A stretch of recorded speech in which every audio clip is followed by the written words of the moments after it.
부활 후 둘째 주일입니다. 서로 인사하셨으면 좋겠습니다. 예수님 부활하셨습니다. 우리도 부활할 것입니다. 네, 진심을 담아서 한 번 더 옆에 있는 사람하고 같이 시작.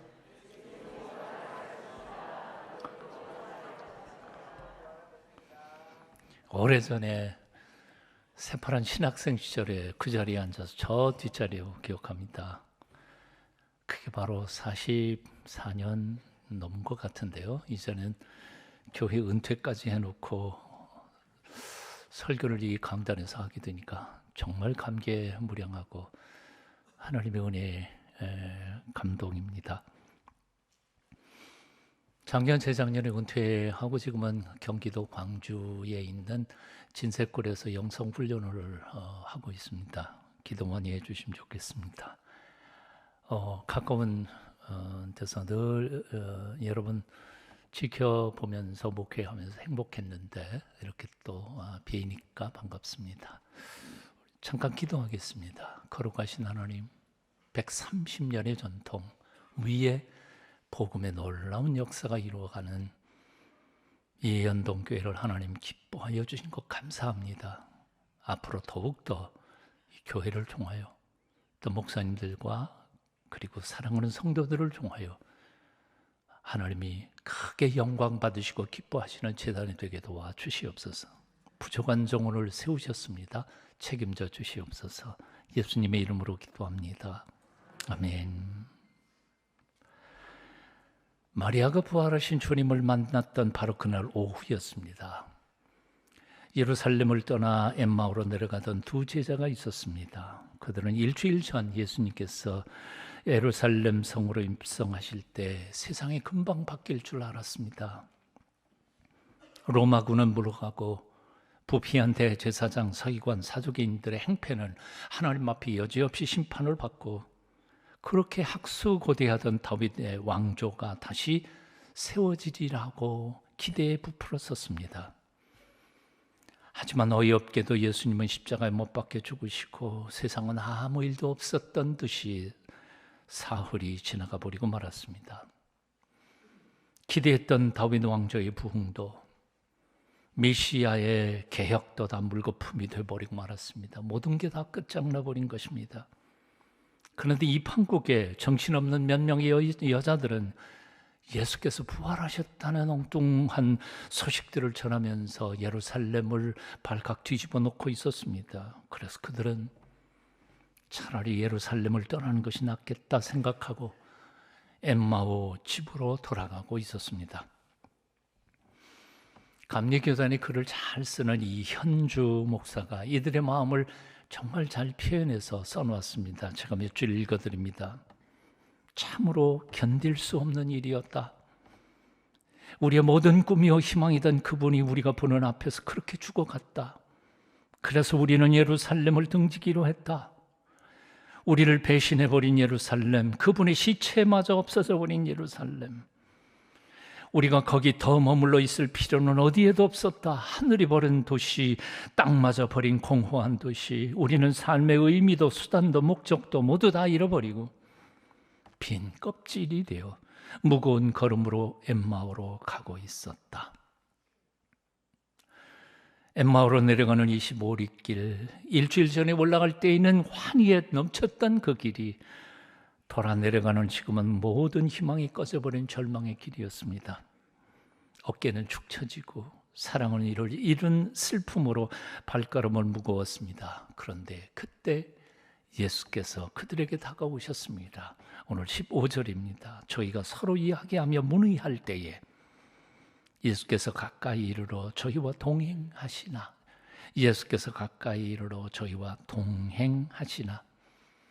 한글의 다른 번역들을 보면 이렇습니다. 예수께서 몸소 가까이 가셔서 그들과 함께 걸으셨습니다.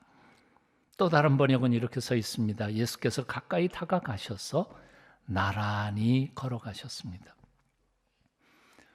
언제부터 예수님께서 그들 곁에 서서 같이 걷고 계셨는지는 모릅니다. 어디서부터 쫓아오셨는지도 모릅니다. 하지만 분명한 것은 낙담과 절망으로 축 처져서 엠마오로 내려가던 제자들 곁에서 부활하신 예수님께서 몸소 나란히 함께 그 길을 따라서 걷고 계셨던 것입니다.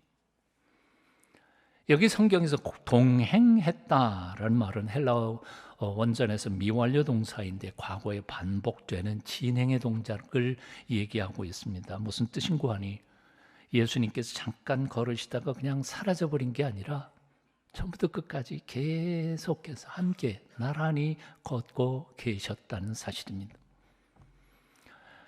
고달픈 인생길에서 우리를 만나주시는 예수님, 만나주실 뿐만 아니라 우리 곁에 몸소 나란히 동행하고 계시는 예수님, 오늘 본문에서 우리가 만나는 살아계신 예수님, 그분이십니다.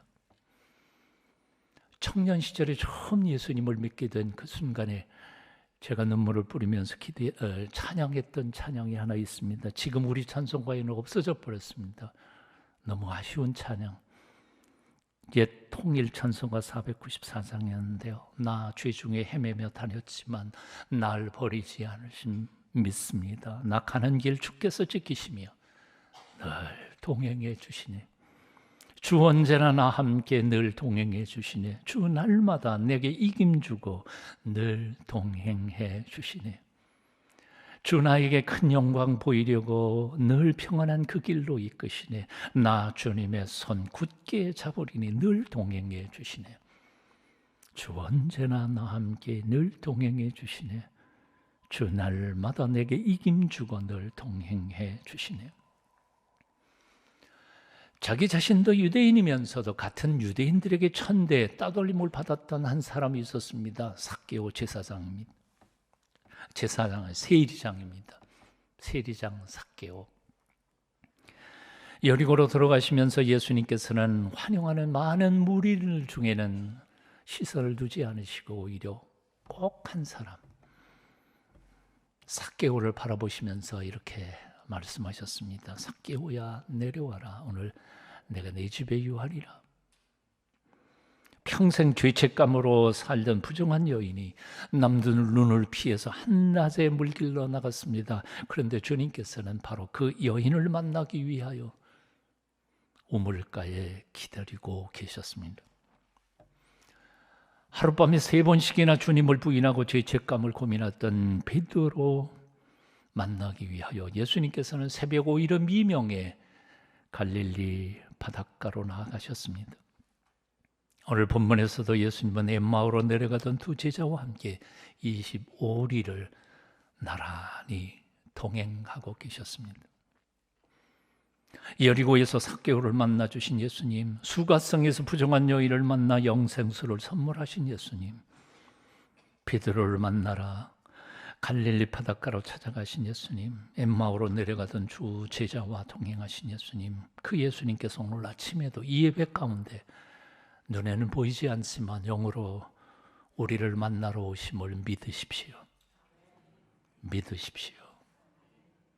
눈에는 보이지 않지만 우리가 느끼지는 못하지만 우리가 믿든 안 믿든 예수님께서는 우리를 용서하시고 위로하시고 새롭게 하시기 위하여 이 순간에도 우리를 만나기를 우리보다 더 갈망하시는 분임을 믿으십시오. 여호와 하나님께서 이렇게 말씀하십니다. 두려워 말라, 내가 너와 함께 함이니라. 놀라지 말라, 나는 네 하나님이 됨이니라. 내가 너를 굳세게 하리라. 참으로 너를 도와주리라. 참으로 의로운 나의 오른손으로 너를 붙들리라. 예수님께서도 승천하시면서 마지막 이렇게 약속하셨습니다. 볼지어다 내가 세상 끝날까지 너희와 항상 함께 있으리라. 오늘 아침 낭패와 실망에 공허한 만큼 모든 가슴마다 여러분의 삶의 모든 자리와 형편 가운데 주님 찾아오셔서 새 마음, 새 용기, 새로운 미래를 열어주시기를 기도합니다. 그분을 만나 새로운 삶을 다시 시작하실 수 있기를 축원합니다. 자, 그런데 오늘 본문을 통하여 우리가 발견하는 비극 한 가지가 있습니다. 부활하신 주님께서 제자들과 함께 동행하고 계셨지만 그들은 예수님을 알아보지 못했다는 사실입니다. 그들은 예수님을 알아보지 못했다는 겁니다. 16절 그들의 눈이 가리워져서 그인 줄 알아보지 못하거늘. 눈이 가리워져서, 이것도 역시 미올러 형태인데요, 계속해서 못 알아보고 있었다는 사실입니다. 부활하신 주님께서 몸소 친히 자신들과 함께 나란히 걷고 계셨습니다. 그러나 그들의 눈이 가리워져서 그분을 주님인 줄 알아보지 못하고 있었습니다. 오히려 살아나신 예수님께서 자기들과 함께 걸어가면서 대화도 나누고 있는데 그들은 죽은 예수님만 생각하고 있었습니다. 슬퍼하고 낙담하고 그리고 절망하고 있었습니다. 구원의 도성 예루살렘 성을 등지고 해가 지는 절망의 엠마오로 내려가는 25리 길을 그들은 그렇게 걷고 있었던 것입니다. 오늘날 왜 하나님을 믿는 성도들이 그렇게 쉽게 절망할까요?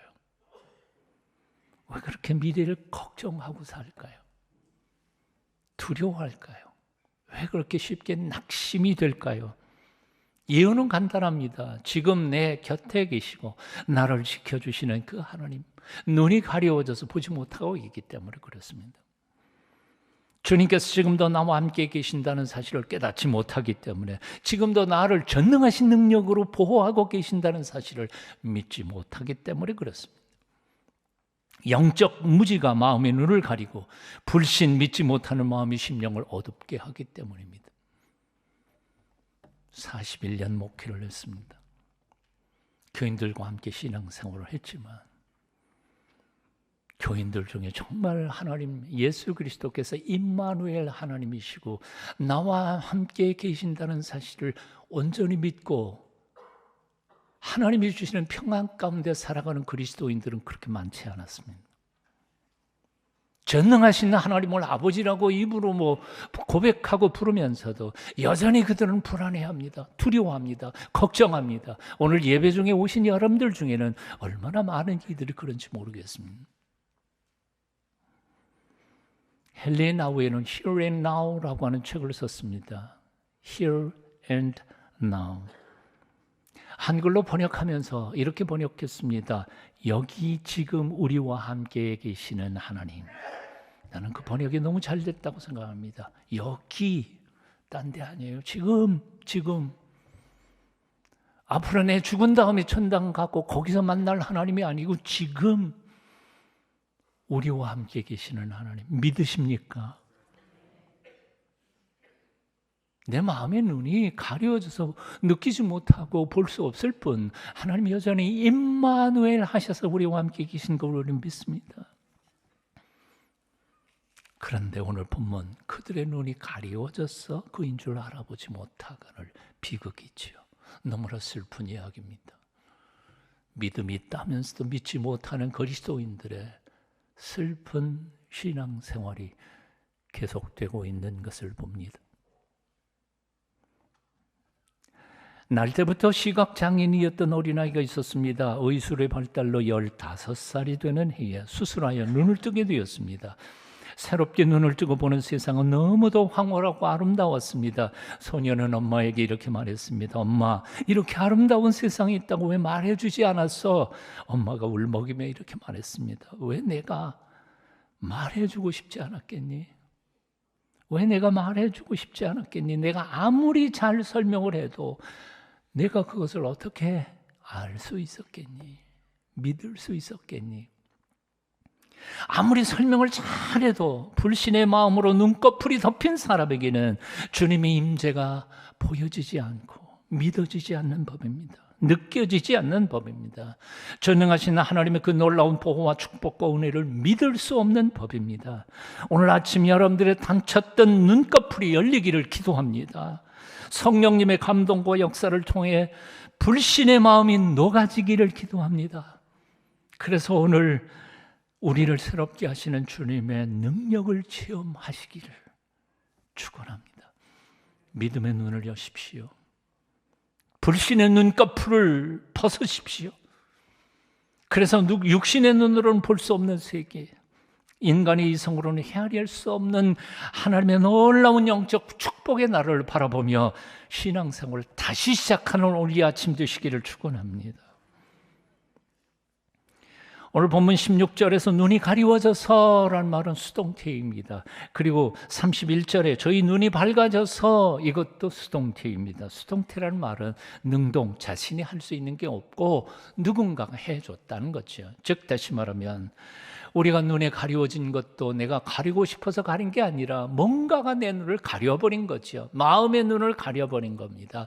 욕심이 가렸든지 세상의 탐욕이든지 미움으로 가렸든지 간에, 사탄의 괴계로, 죄로 가렸든지 간에 가려진 겁니다. 내가 눈 감고 살고 싶어서가 아니에요. 가려진 거예요. 그리고 눈 뜬 거, 눈이 밝아지는 것도 역시 내가 할 수 있는 게 아니에요. 외부에서 나를 도와주는 거죠. 수동태는 그런 거죠. 다시 말하면 내가 내 눈을 가리고 싶어서 가린 것도 아니고 뭔가에 의해 가려진 것이고, 마찬가지로 내가 눈을 뜨고 싶다고 해서 떠지는 것이 아니라 누군가 내 눈을 뜨게 해줘야 된다는 말입니다.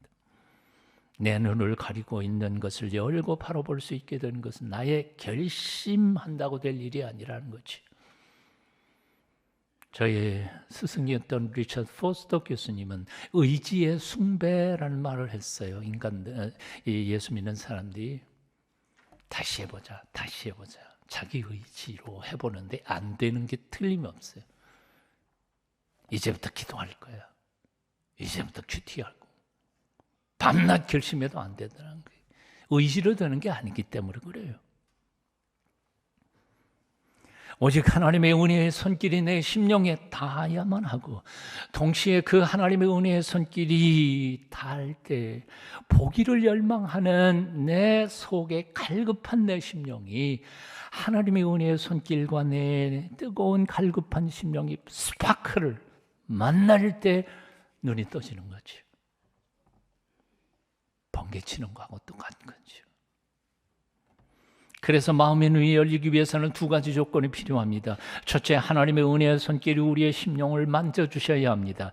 둘째, 그 은혜의 손길을 갈망하는 우리의 갈급한 영혼, 열정, 심령이 있어야 합니다. 여리고 가는 길에 바디메오는 갈급한 심령으로 예수님께 부르짖었습니다. 다윗의 자손 예수여, 나를 불쌍히 여기소서. 내가 보기를 원하나이다. 보기를 원하나이다. 오늘 이 아침 바디메오 울부짖는 간구가 여러분의 마음속에 터쳐나오기를 바랍니다. 주님, 나를 불쌍히 여기소서. 30년 40년 예수 믿었는데도 아직도 내가 눈이 가리워졌어. 임마누엘, 나와 함께 계시는 하나님을 바라보지 못한 채 두려움과 걱정, 절망으로 낙심으로 신앙생활하고 있습니다. 오늘 이 아침 내 눈을 열어주소서. 이 기도가 여러분의 마음속에서 터쳐나오기를 바랍니다. 아람 왕이 선지자 엘리사를 잡기 위하여 군대를 수십 겹으로 그 집을 포위했습니다. 아침에 일어난 그의 사원이 밖을 내다보니까 아람 군대가 새까맣게 몰려와서 포위를 수십 겹으로 했습니다. 기겁을 하고는 뛰어들어가서 엘리사 선생님을 깨웁니다. 선생님, 큰일 났습니다. 적군이 새까맣게 몰려와서 우리 집을 수십 겹으로 쐈습니다. 도망갈 구멍이 아무 데도 없습니다. 그러자 엘리사가 말했죠. 두려워 말라. 우리와 함께한 자가 저들과 함께한 자들보다 많으니라. 그리고는 기도합니다. 여호와여, 원컨대 저 아이의 눈을 밝혀주소서. 여호와께서 그의 눈을 밝혀주시니 불말과 불병거가 하늘에 가득한 것을 보게 됩니다. 자기 사원을 위해서 기도했던 엘리사처럼 아직도 신앙의 문이 열리지 않고 마음의 눈이 열리지 않아서 불안해하는 내 사랑하는 사람들을 위하여 불타는 기도가 여러분 마음속에 있게 되기를 바랍니다. 하나님, 원하오니 내 남편의 눈을 열어주시어서 믿음의 세계를 보게 하옵소서. 원하오니 내 사랑하는 자식들의 마음의 눈을 열어주시어서 하나님의 영광을 바라보며 남은 삶 정말 의미 있게 살아가게 도와주시옵소서. 이 기도가 불타오를 때 우리의 가정들과 교회가 새롭게 하나님 앞에 변화될 줄로 믿습니다. 오늘 본문을 주의 깊게 살펴보면 두 제자가 마음 눈이 밝아진 데는 두 단계가 있었음을 발견합니다. 30절 31절에 그들과 함께 음식 잡수실 때에 떡을 가져서 축사하시고 떼어 그들에게 주시니 그들의 눈이 밝아져 그인 줄 알아보더라. 언제 그들의 눈이 뜨여졌습니까? 밥 먹을 때, 예수님께서 떡을 떼서 나눌 때, 식사할 때. 떡을 뗀다는 게 뭘까요? 교제하는 겁니다. 성찬식의 의미도 있습니다만 부활하신 주님과의 교제를 나눌 때 그분이 주님이신 것을 바로 알 수 있었다는 거죠. 하지만 이 단계가 있기 전에 한 단계가 더 있었습니다. 32절에 보면 이런 말씀이 있어요. 그들이 서로 말하되 길에서 우리에게 말씀하시고 우리에게 성경을 풀어주실 때에 우리 속에서 마음이 뜨겁지 아니하더냐. 길에서 우리에게 말씀하시고 우리에게 성경을 풀어주실 때에, 여기 마음이 뜨거워졌다는 말은 헬라어로 불타고 있었다. 여러분 성경 나눠주기를 보시면 그렇게 또 이렇게도 해석할 수 있다 기록하고 있는 거 찾으실 거예요. 마음이 뜨거워졌다는 것은 불타고 있었어요. 마음속이. 뭘로? 성경의 진리의 말씀으로. 예수님께서 25리 동안 두 제자와 함께 말씀을 풀어 가르칠 때에 가슴이 뜨거워졌어요. 그러다가 집에 들어가서 떡을 떼는 순간 눈이 활짝 열렸다는 거죠. 여기 눈이 밝아졌다라는 말은 단번에 밝아진 것을 의미합니다. 이걸 부정과거, 단순과거라고 하는데, 다시 말하면 인간의 지식이나 논리로 깨달아져서 그렇구나 이해된 게 아니고 성령께서 그 마음을 깨우쳐 주셔서 눈을 활짝 뜨게 하셨다는 거죠. 그렇습니다. 엠마오로 내려가던 제자들의 마음에 생명의 말씀이 역사하자 속에서 불이 났고 그 불과 열정, 심령이 뜨거워지자 예수 그리스도를 주님으로 바라볼 수 있게 되었던 것이죠. 교회는 사람이 얼마나 많이 모이느냐가 중요하지 않습니다. 아무리 많이 모여도 냉랭한 사람들끼리만 모였다 헤어지면 아무 일도 일어나지 않습니다. 하지만 말씀을 통해서 성령의 불길이 타오르기 시작한다면 단 한 사람을 통해서도 세상을 뒤집어 엎을 수 있습니다.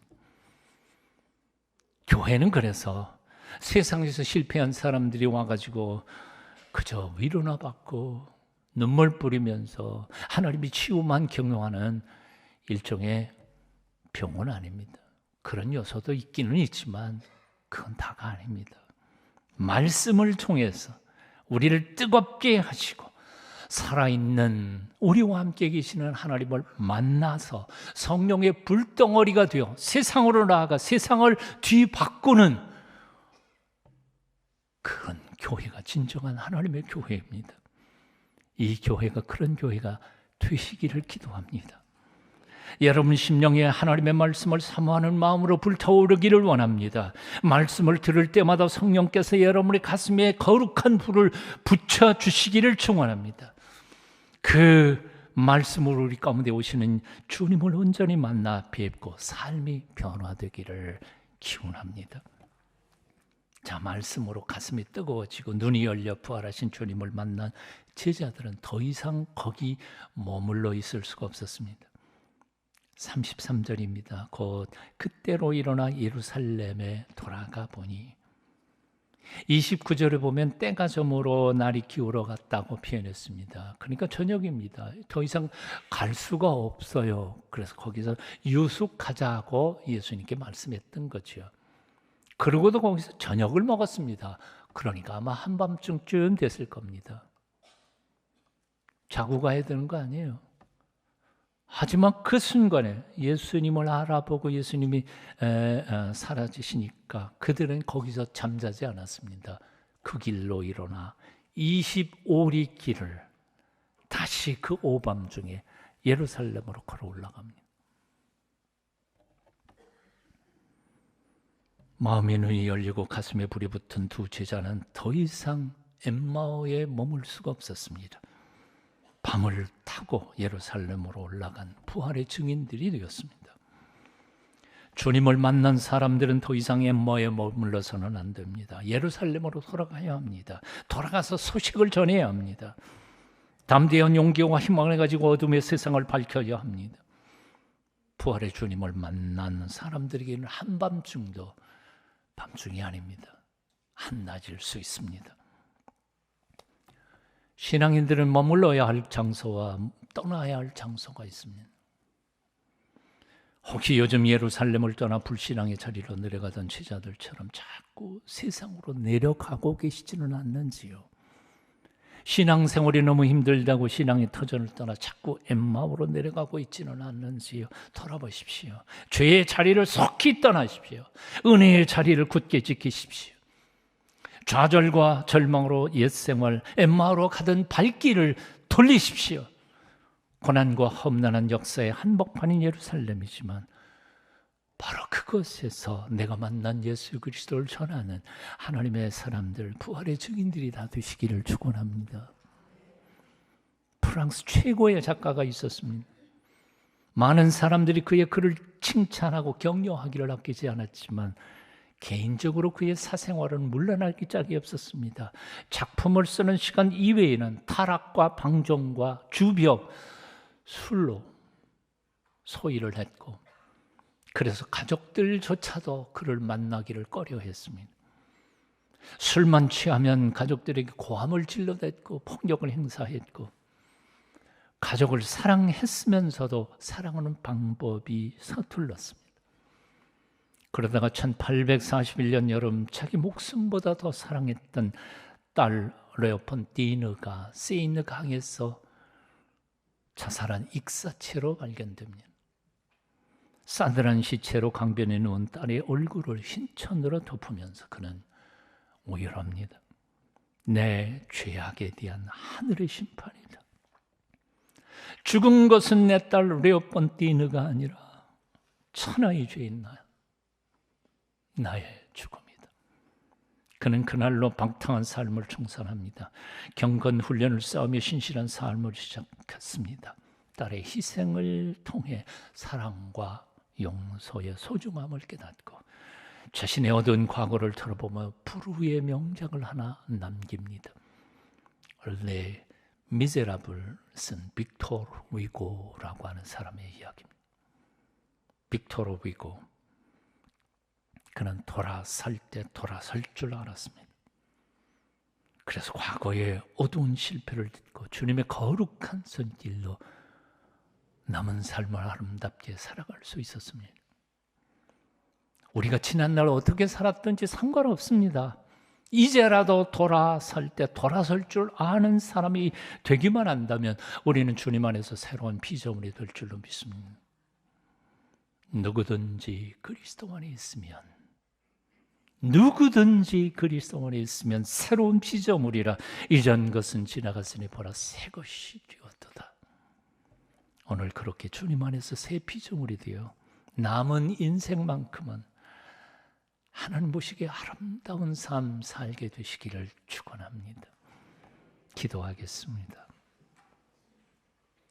사망의 권세를 이기시고 다시 살아나셔서 우리 인생의 순례길을 동행해 주시는 주 예수님, 날마다 순간마다 우리의 심령을 말씀으로 뜨겁게 채워주시고, 그래서 부끄럽지 않는 부활의 증인으로 남은 삶 살게 도와주시옵소서.